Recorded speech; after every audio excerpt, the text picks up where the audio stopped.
Good morning BA second year economics students. हम लोग आर्थिक चिंतक पढ़ रहे हैं और प्राचीन भारतीय आर्थिक चिंतन के बारे में कर रहे थे।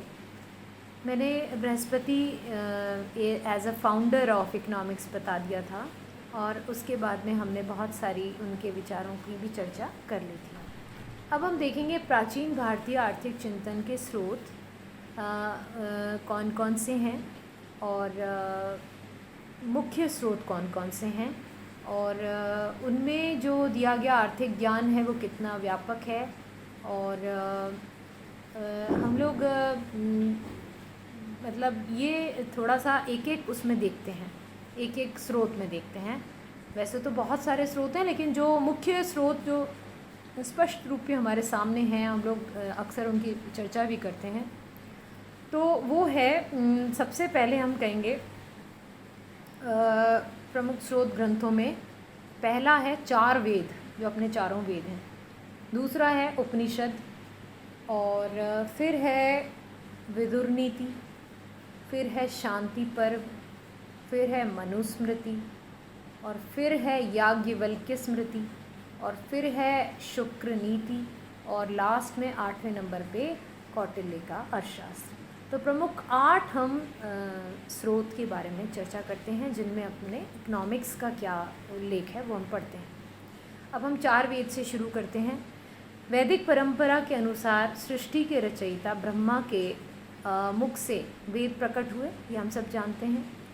और ब्रह्मा का यह दिव्य ज्ञान ऋषियों को प्रदान किया गया तथा ऋषियों ने उक्त सारी चीज़ों को मंत्रबद्ध किया।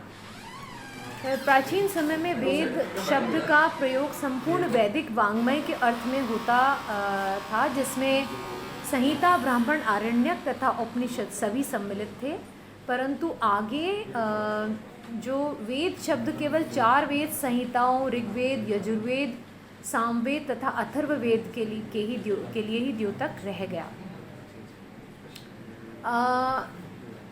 दयानंद सरस्वती के अनुसार वेद शब्द का आशय संहिता से ही है और ब्राह्मण आदि ग्रंथ वेद व्याख्यान और भाष्य माने जाते हैं, अर्थात जिनसे सभी मनुष्य सत्य विद्या को जानते हैं अथवा प्राप्त करते हैं, अथवा मतलब ये कह सकते हैं कि सत्य विद्या की प्राप्ति के लिए जिनमें वो प्रवृत्त होते हैं उनको वेद कहते हैं। तो आचार्य मनु ने वेदों को सर्व ज्ञानमय कहा है, सर्व ज्ञानमय। 4 वेदों के 4 उपवेद भी माने जाते हैं, आयुर्वेद, धनुर्वेद, गांधर्व वेद तथा अर्थवेद। आयुर्वेद ऋग्वेद का उपवेद मानते हैं और धनुर्वेद यजुर्वेद का उपवेद मानते हैं, गांधर्व वेद सामवेद का उपवेद मानते हैं, और अर्थवेद यानी अर्थशास्त्र अथर्ववेद का उपवेद माना जाता है। तो कहा जाता है कि द्वापर युग में महर्षि वेदव्यास ने समस्त वेद वाङ्मय का संपादन किया था तथा चारों वेदों को अपने 4 शिष्यों को पढ़ाया था, जिन्होंने अपनी अपनी शैली में वेदों का प्रचार किया। ठीक है, तो उसमें ऋग्वेद प्राचीन भारतीय आर्थिक चिंतन का आधारभूत ग्रंथ है। अर्थव्यवस्था के सभी प्रमुख तत्व वेदों में ये प्राप्त होते हैं। तो मानवीय सभ्यता की प्रथम पुस्तक ऋग्वेद तथा ऋग्वेद में आधुनिक अर्थशास्त्र के सभी तत्व विद्यमान हैं। ये बड़ी आश्चर्यजनक बात है कि हम ये चर्चा बहुत ही कम हम लोग इस बात की चर्चा करते हैं कि ऋग्वेद में अर्थशास्त्र का भी के सभी तत्व विद्यमान हैं, जो कि आधुनिक अर्थशास्त्र के। तो अतः पश्चिमी अर्थशास्त्रियों से यह कहा जा सकता है कि आधुनिक अर्थशास्त्र की प्रथम पुस्तक भारत में लिखी गई है तथा उसके प्रमुख सूत्र 4 वेदों में भी ऋग्वेद में है। आधुनिक अर्थशास्त्र में आर्थिक संसाधन, जनसंख्या, उत्पादन, उपभोग, विनिमय, वितरण, सार्वजनिक वित्त, कल्याणकारी राज्य आदि ये सब मुख्य भाग हैं तथा ऋग्वेद में ये सभी तत्व विद्यमान हैं। ऋग्वेद विश्व में मानव सभ्यता का प्रथम ग्रंथ माना जाता है। इसमें अर्थशास्त्र के निम्न तत्वों का वर्णन भी मिलता है। जैसे जनसंख्या का वर्णन है। प्रत्येक अर्थव्यवस्था का उद्देश्य जनता का अधिकतम कल्याण करना होता है। जन समुदाय प्रत्येक अर्थव्यवस्था का विषय क्षेत्र होता है। ऋग्वेद में लोगों की दीर्घायु पर जोर दिया गया है। प्रत्येक व्यक्ति अनुशासित होकर दैनिक गतिविधियों को नियंत्रित करे तो वह 100 वर्ष तक जीवित रह सकता है।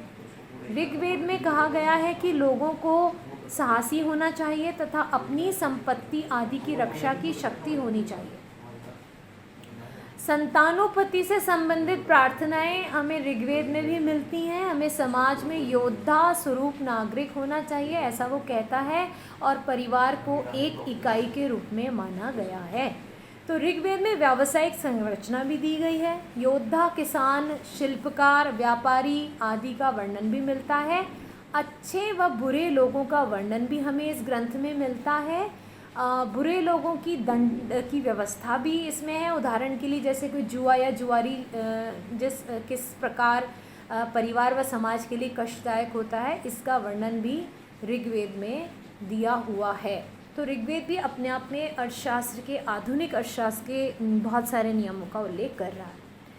फिर आर्थिक साधन का भी इसमें उल्लेख है। जैसे जनसंख्या का मैंने बताया, अब आर्थिक साधन की बात करते हैं। तो आज आधुनिक अर्थशास्त्र में आर्थिक साधनों का विस्तृत वर्णन है। तो ऋग्वेद में भी प्रमुख साधन वही बता रखे हैं। भूमि पर उन्होंने जैसे समुद्र, वर्षा, जलवायु, वन, पेड़ पौधे, खनिज तथा पशुधन का बहुत ही सुंदर तरीके से वर्णन किया और इसको इन्होंने आर्थिक साधन माना है। तो इन्होंने जैसे अभी बोलते हैं कि अपन labour, land, capital and entrepreneur है, तो इस तरह से नहीं है, लेकिन भूमि यानी लैंड का इन्होंने बताया है और जनसंख्या के बारे में इन्होंने पहले ही बात कर ली है। और फिर उन्होंने जलवायु, पेड़ पौधे, खनिज और ये एक्स्ट्रा इन्होंने इस तरह से लैंड से रिलेटेड और वर्षा इन्होंने बारिश को लेकर के बताया। फिर थर्ड कॉन्सेप्ट है उपभोग का। तो इन्होंने लिखा है इसमें ऋग्वेद में कि हम अर्थशास्त्र में इच्छाओं, आवश्यकताओं के बारे में पढ़ते हैं और ऋग्वेद में यज्ञ का वर्णन है, अर्थात हम अग्निदेव की पूजा करते हैं। यज्ञ इच्छाओं व इन्होंने बताया कि यज्ञ जो है वो इच्छाओं व मतलब इच्छाओं को पूर्ण करने का उन्होंने एक वो बता दिया इसको, यज्ञ को। तो इसमें इन्होंने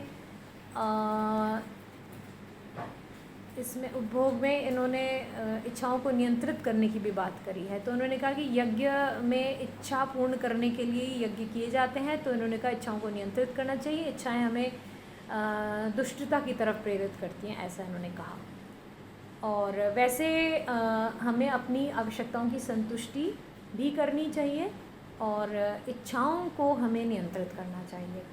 फिर उत्पादन के मामले में ऋग्वेद ने कृषि उत्पादन प्रक्रिया का वर्णन किया है। अन्नों के प्रकार भी बताए हैं। शिल्प, कपड़ा, मकान, सोम, घी, दूध आदि उत्पादों का उल्लेख किया है। खाती, चर्मकार, दर्जी, नाई आदि व्यवसायों का भी उसमें वर्णन है।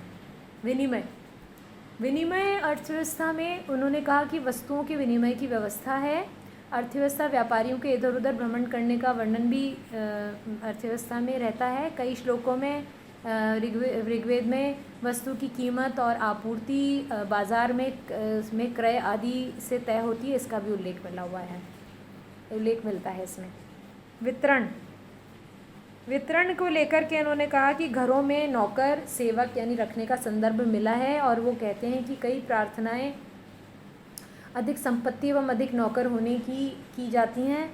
लोगों की संपत्ति के खत्म होने का भी ऋग्वेद में जिक्र होता है। फिर है करारोपण। ऋग्वेद में एक श्लोक में जनता द्वारा राजा को कर देने की भी सलाह दी गई है। इसके अतिरिक्त ऋग्वेद में कुछ ऐसी प्रार्थनाओं तथा आशीर्वाद का उल्लेख है जिनका प्रत्यक्ष संबंध अर्थशास्त्र से है, जैसे प्रकृति की उदारता का वर्णन, लोगों द्वारा भगवान की पूजा तथा बदले में विपुल मात्रा में खाद्यान्न, दूध, गाड़ियाँ, बच्चे, दीर्घायु, अच्छा पारिवारिक जीवन के लिए प्रार्थना। तो प्रकृति की उदारता का वर्णन। और फिर आप कह सकते हैं लोगों द्वारा भगवान की पूजा तथा बदले में विपुल मात्रा में मतलब प्रार्थनाएं प्राप्त करने के लिए, खाद्यान्न, दूध आदि प्राप्त करने के लिए प्रार्थनाएं।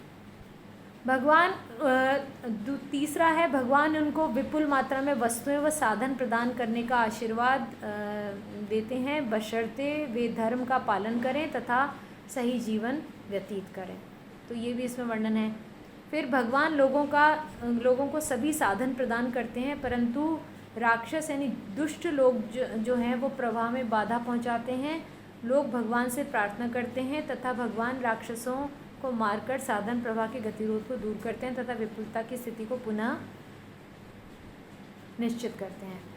फिर है जो साधनों का दुरुपयोग करते हैं, भगवान उनको चेतावनी देते हैं तथा उपयोग करने वाले के लिए दंड की व्यवस्था की जाती है।